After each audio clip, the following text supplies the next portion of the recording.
ইতিমধ্যে আপনারা জানেন যে আমরা দেখেছিলাম যে দুপুরের পর থেকেই যে জল্পনা সামনে এসেছিল ঋতব্রত বন্দ্যোপাধ্যায় 50 জন বিধায়ককে নিয়ে বিধানসভায় যাচ্ছেন এমনটাই পোস্ট করেছিলেন মন্ত্রী তাপস রায় এবং তারপরেই কিন্তু বেশ কিছু প্রশ্ন সামনে এসেছিল এবং আমরা কিছুক্ষণ আগেই দেখলাম যে বিধানসভা থেকে যে সময় বেরিয়ে যাচ্ছিলেন ঋতব্রত বন্দ্যোপাধ্যায় ঠিক সেই সময় ঋতব্রত বন্দ্যোপাধ্যায় বলছেন যে ব্যক্তিগত কাজে বিধানসভায় এসেছিলাম, কুণাল ঘোষের চিঠি দেওয়ার ব্যাপারে জানা নেই, সই জাল করা হয়েছে বলে অভিযোগ জানিয়েছি, সই করতে গিয়ে দেখি যারা নেই তাদেরও সই, ব্লক লেটারে তো কেউ নাম লেখেন না, স্পিকার তৃণমূল নন, বিজেপি নন, সিপিএম নন, স্পিকার কোনো পার্টি নন, তিনি আইনের ঊর্ধ্বে, প্রমাণ করতে হবে হোটেলে মিটিং করেছি, গদ্দার শুনছি কিন্তু কেউ চোর বলছে না, এমনটাই মন্তব্য করেছেন ঋতব্রত বন্দ্যোপাধ্যায়।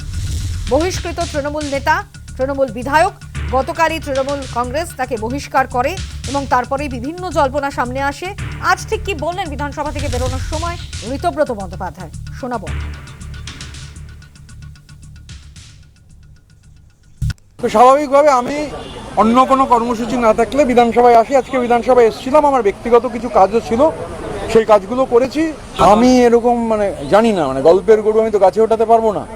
আমার কাছে এরকম কোনো আইডিয়া নেই যে 53, 55, 58 এসব কোনো আইডিয়া নেই। তাপসদা তিনি এই বিধানসভার এর আগে ডেপুটি স্পিকারও ছিলেন, ডেপুটি চিফ হুইপ ছিলেন, মন্ত্রী ছিলেন, এখন রাজ্যের গুরুত্বপূর্ণ মন্ত্রী।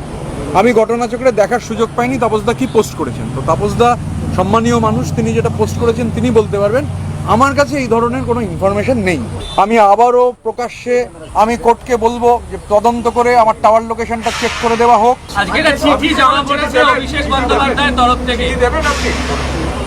কি চিঠি আমি জানি না, বলতে পারবো। আমি চিঠিটা দেখিনি, না দেখে বলতে পারবো না। এই যে বসিং অ্যাটিটিউড, আমরা যা বলে দেবো তুড়ি মেরে, এই বসিং অ্যাটিটিউডটা কোথাও কাটছে না। রাজনীতির সঙ্গে যোগাযোগবিহীন মানুষজন, গ্রাউন্ডের সঙ্গে, গ্রাসরুটের সঙ্গে কোনোই যোগাযোগ নেই। যে এমএলএ নেই সেই এমএলএদের নাম ব্লক লেটারে লেখা হয়ে যাচ্ছে। এবং আমার যে চিঠিটা সেটা তো পাবলিক ডোমেনে এসেছে, আমাদের যে চিঠিটা, দেখুন আমি তো প্রশাসন নই বা আমি এজেন্সি নই যে আমি ঠিক করে দেবো যে কে জাল করেছে। কালকে কি হবে কাল বলতে পারবো, আজকে বলতে পারছি না। সবসময় সবাইকে খুশি করে চলা যায় না। তা আবার বললাম, আমি গদ্দার, বেঈমান যাই হতে পারি, চোর চোর চোর চোর শুনতে হচ্ছে না। এবং আপনাদের শোনালাম ঋতব্রত বন্দ্যোপাধ্যায়ের বক্তব্য। যে সময় বিধানসভা থেকে তিনি বেরোলেন সে সময় কিন্তু এরকম বক্তব্য তিনি রাখলেন।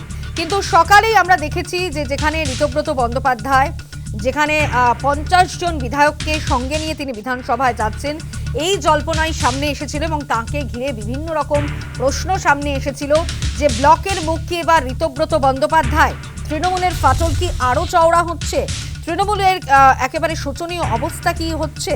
যে প্রশ্ন তুলেছেন মন্ত্রী তাপস রায় যে তৃণমূল দুটো ভাগ হয়ে গিয়েছে, এটা অনিবার্য ছিল, এটা হবেই। এবং সকালে ঋতব্রত বন্দ্যোপাধ্যায় ঠিকই জানিয়েছিলেন, শোনাবো আপনাদের আরো একবার বিধানসভা ঢোকার মুখে। এগুলো সব স্পেকুলেশন। মমতা বন্দ্যোপাধ্যায় একজন খুব টল লিডার, তিনি আমাদের সবার নেত্রী। আমি পার্টি থেকে বহিষ্কৃত হতে পারি, তাতে মমতা বন্দ্যোপাধ্যায়ের প্রতি আমার সম্মান কমে যাওয়ার কোনো প্রশ্ন নেই। দেখুন, একটা পার্টি, সেই পার্টিটা ঘটনাচক্রে একটা এত বড় পোল ডিব্যাকল হয়েছে। সেই পার্টিটা মমতা বন্দ্যোপাধ্যায় যে পার্টি তৈরি করেছিলেন, সেই পার্টির বদলে একটা কর্পোরেট স্টাইলে পার্টি চলতে গিয়ে যে তৃণমূল ব্যাপারটার সঙ্গে সেই যে স্ট্রাকচার অভিষেক বন্দ্যোপাধ্যায়রা করতে চেয়েছেন। ধরুন, আমি তো বলিনি 26 দিন বাদে যখন বেরিয়ে সে গণপিটুনি হোক বা চোর পিটুনি হোক খেলেন, খাওয়ার পরে বললেন যে সংবাদ মাধ্যম শুনেছে যে জনগণ আমায় নিরাপত্তা দেবে। জনগণ যাকে নিরাপত্তা দেবে তাকে কেন্দ্রীয় নিরাপত্তা চাইতে হচ্ছে কেন? সব থেকে বড় কথা হচ্ছে, আমি রাজ্য সরকারের কাছেও নিরাপত্তা চাইনি, আমি কেন্দ্রীয় সরকারের কাছেও নিরাপত্তা চাইনি। কারণ আমি এটা দেখছি যে উলুবেড়িয়াতে ভোটের আগে থেকেই দুর্নীতির বিরুদ্ধে যে সরব হয়েছিলাম, বিশেষ করে উলুবেড়িয়া সরকারের বিরুদ্ধে, এগুলো যদি মনে করেন যে পার্টিতে বলিনি, আইপ্যাককে বলেছি, পার্টি মানে তো আইপ্যাক।